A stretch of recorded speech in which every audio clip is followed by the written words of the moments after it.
بسم اللہ الرحمن الرحیم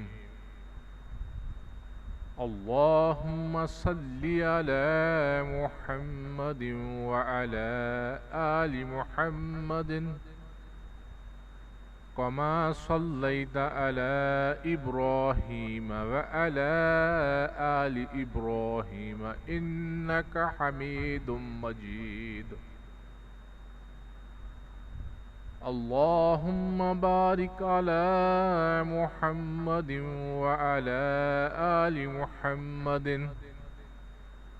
کما بارکت علی ابراہیم وعلی آل ابراہیم انک حمید مجید۔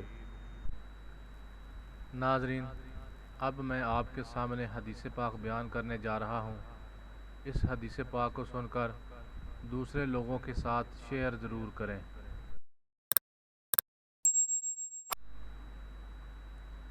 بسم اللہ الرحمن الرحیم۔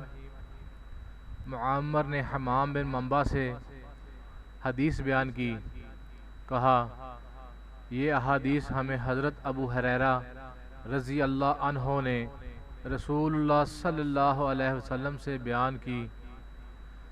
پھر انہوں نے کئی احادیث ذکر کی۔ ان میں سے ایک یہ ہے کہ رسول اللہ صلی اللہ علیہ وسلم نے فرمایا، انسان کے جسم میں ایک ہڈی ہے جس کو مٹی کبھی نہیں کھا سکے گی، اسی میں سے قیامت کے دن اس کو پورا بنایا جائے گا۔ انہوں نے پوچھا، اللہ کے رسول، وہ کون سی ہڈی ہے؟ آپ صلی اللہ علیہ وآلہ وسلم نے فرمایا، وہ دم کی ہڈی کا آخری سرا ہے۔